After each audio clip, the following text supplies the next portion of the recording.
na rin.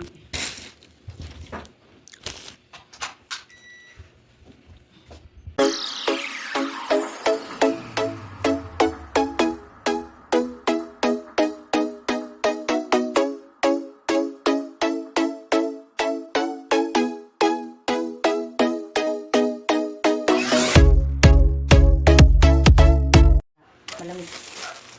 KFC.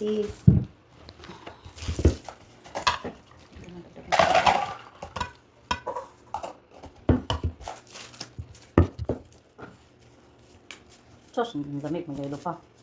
Hindi naman malamig ngayon. Tapos to. Hindi ko nakita. Dapat para binigyan si Mama. Akala ko ano. Akala ko dalawa lang. Ayan o, KFC. Kain tayo. May pagkain pa siya. Kain tayo ng KFC. Tapos meron pang ano. Nagkaroon ko ng mayonnaise. Gusto. Sarap naman ito eh.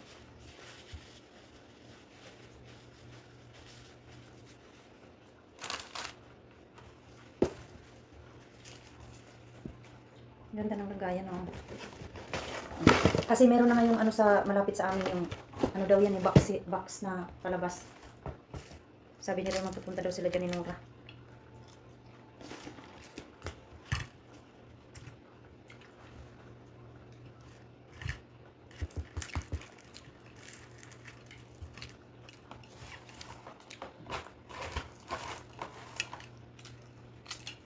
Malitong.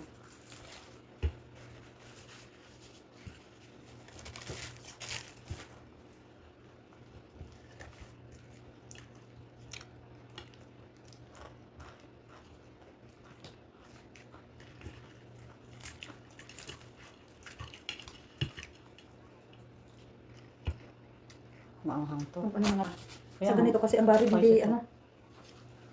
Hindi malutong ang barid. Kamay na lang ako.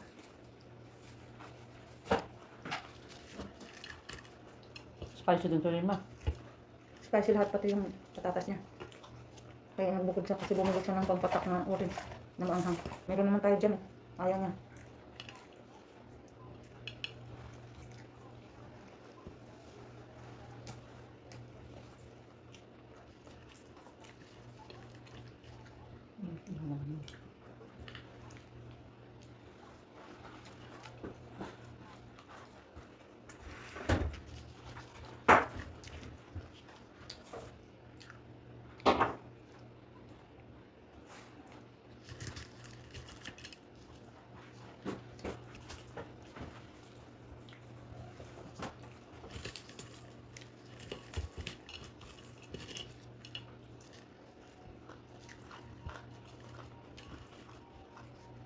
Parang lasa ng Jollibee ah.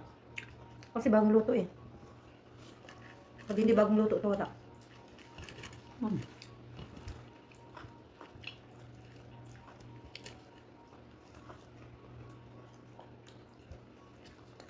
Pag mga ganito, makapal yung ano niya oh. Breadcrumbs niya.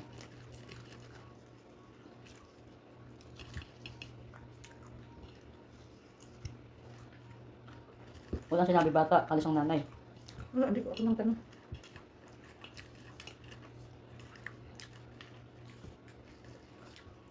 Paano daw yun? Ang ba yun? Diarrhea.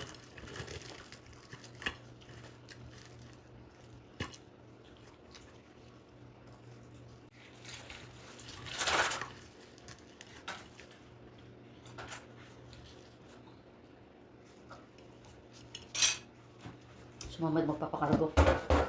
Bili ng mga sabon, toothpaste. Mamaya pa sabi ko Lotion. yung patay dyan. Eh, gasto ko yung 200 ko. Naghahanap siya ng bag. Sabi ko, bakit bag? Hindi kahon. Hindi daw pala tanggap sa kanila ang kahon. Kailangan daw bag. Ganon. Baliktad. Sabi ko. Nag-order pa siya sa ano. Siya nun ng yung hose. Yung parang ganyan oh. Balagay ang anong tubig.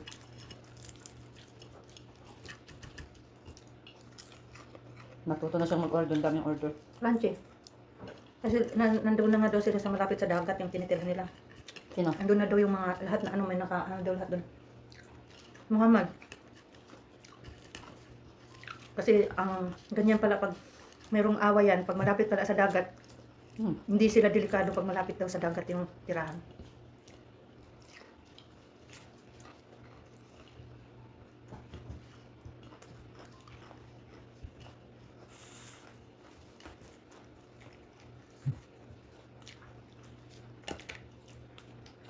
Itong gusto ng nulano. Oslo.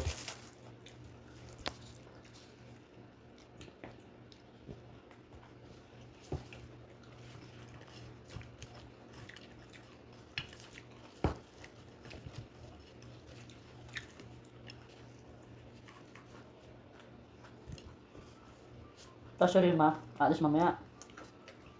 Titingnan daw niya, ewan ko sa kanya. Hindi ko siya kinukulit kasi nagagalit siya nung unang order namin, umabot ng 127. Tapos sabi ko, huwag mong tanggalin sa kanya kasi mas importante yung sa kanya kaysa sa amin. Sabi ko, kasi yung order niya ang inaano namin, mas bawasan mo yung sa amin. Sabi ko. Kasi 9 pieces yata yung ito. Ah, okay, sabi niya. Uulitin ko, sabi niya. Sa kanya ang ano mo, tapos sa amin. Akala ko kasi, magkaisa tayo. Ayaw ko sa ganung order. Gusto ko yung marami, yung ganyan na maraming anghang. Spicy. Tapos yung isa na strips na spicy din. Puro spicy lang kinain.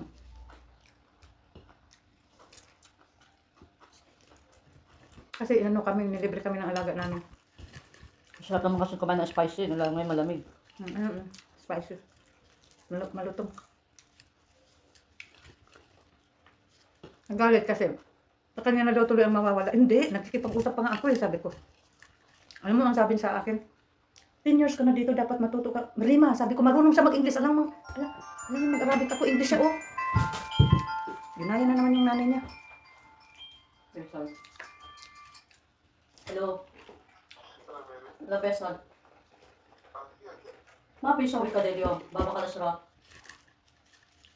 Gusto mo hamburger ka mo? Ha? Sorry. Maghintay ka lang muna. Yan, tama-tama yung kape. Kape saka cornflakes. Kasi sabi ko kanina di pa ako nakabili ng cornflakes. Yan ang ako. Bili ako niyan mamaya, mga 5. Tapos dagdagan ko na lang yung kaso lang ano sa ano daw marami sabon daw na ano. Kabata.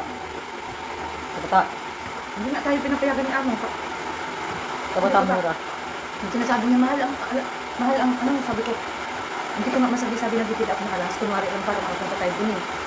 Kunyari lang bibili ako sa... Wala nang si pala, wala nakakapunta doon ng bata kasi ba't pa kayo pupuntang bata, sabi ganun ko ako. Alam mo kagad, sabi nga, yung sabon na bibili namin dito ng 5 real, 6 real, nakuha namin doon ng 2 real, 3 real. Tapos yung lotion sabi niya, 9 dito, nakuha namin doon ng 5 sticks, sabi daw. So, ang laki sabi ng discount, Pero, okay, sabi niya. Ganun din naman yung ano. Ay, mga lalabs, minute ko yan kasi mayroon kaming pinag-uusapan ni Marge about dito sa, may nangyari kasi dito about dito sa mga syakala, katulong na ano niya, napaslang niya yung amo niya. Medyo mayroon kaming nasabing masamang words, baka ma-copyright.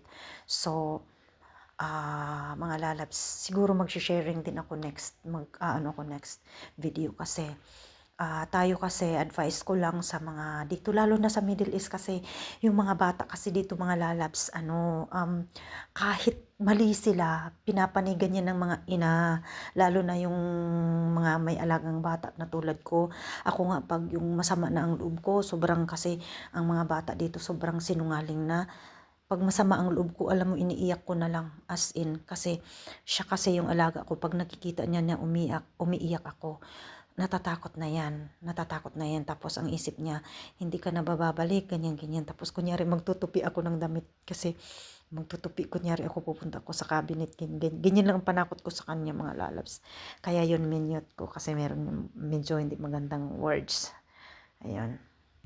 Takot talaga ako na sa copyright ngayon talaga mga lalabs. Kaya nga pag kumakanta din ako kanta-kanta, talagang tinitingnan ko muna kung copyright o hindi. Pagka hindi copyright, so nakakakanta ako sa tapos yun dati kasi natakot ako kasi alam mo nagmukbang din kami dati ni March about lang yun nag-uusap kami about kay Tatay Digong sa mga nangyari nun kay Tatay Digong, 'di ba? meron kaming words din siguro noon na ano, kasi copyright, wala namang kanta or may boses lang ng bata or ano. Yung anghang niya, Kaya hindi sa manok, yun, nandito sa nag-iingat may ako. Kaya, breadcrumbs niya.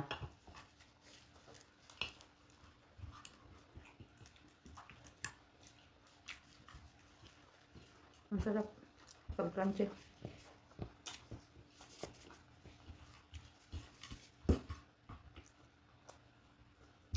Special kasi kung nagbibihis at pumupunta ng badi-adi. Parang kay tao sa Bambudi. badia ngayon. Eh, saan pa punta sila ama? Kasi Bambudi ngayon. Lalaki lang siguro. Babae. Kasi ang sabi nga ni ano, hindi ko alam kung pupunta sila doon, sabi ko. Mapi, nasyalihin na badia daw. Upo mayro asan mapi. Tanongin mo si Rose. Mamaya tanong ko kasi. Kasi sinabi sa akin mo, Mary nag-send si madam ng location. Saan? Sabi ko, sa Deria. Ano yun? Sabi ko. Ada George. Ada Aros daw. Wedding. Yun o, kaya sabi ko. Madre, yawa. 200 Moringa is 20 dito, di ba? 205 is 20 dito, 200 Gcash. 200 ka? Ano yun? Kayo. Nasaan? Ang classmate ko. Si Hil. Ha? Si Hil, akala niya matutuloy sa bata. Ha? Makikita din kayo? Magpapadala nga siya sa asawa niya. Sabi ko, Hil, Babae yan? Up ko pa. Lalaki. Isisit up ko pa. Kailan tayo magkita. Ay, papadala ako sa kanya din, sa ano, kay Icol. Ba't alam niya uwi ka? Ninong Kyrie din yan eh. Nagbibigay siya sa akin ng Gcash. Magbibigay ako sa aanakin ko na sa Gcash, sabi niya ganyan. Eh, paano yan? Ay, hindi pala, sabi niya, magbibigay ako sa, kung hindi tayo magkita, Hil, i-ano mo na lang. Eh, paano yung padala ko kay Icol, sabi pa niya. Saan ka ba? Malapit daw sila dito sa may, ano, sa may yung dinadaanan natin papunta dun sa, nagbibili kayo ni Amo. Pumunta mo na lang kasi dito, may location Hindi mo. ayoko. Lalaki yan eh. Bakit? Nung nagpapunta ka nga kinuhang bigas, hindi ba yan? Diyan naman sa labas eh. Oh, doon sa labas. Siyempre, may hatid siya ng ano. Kahit na nga ba padala. may hatid pa, eh, bakit yung bigas ngayon nabot? Hindi ganun din, parang ganun din.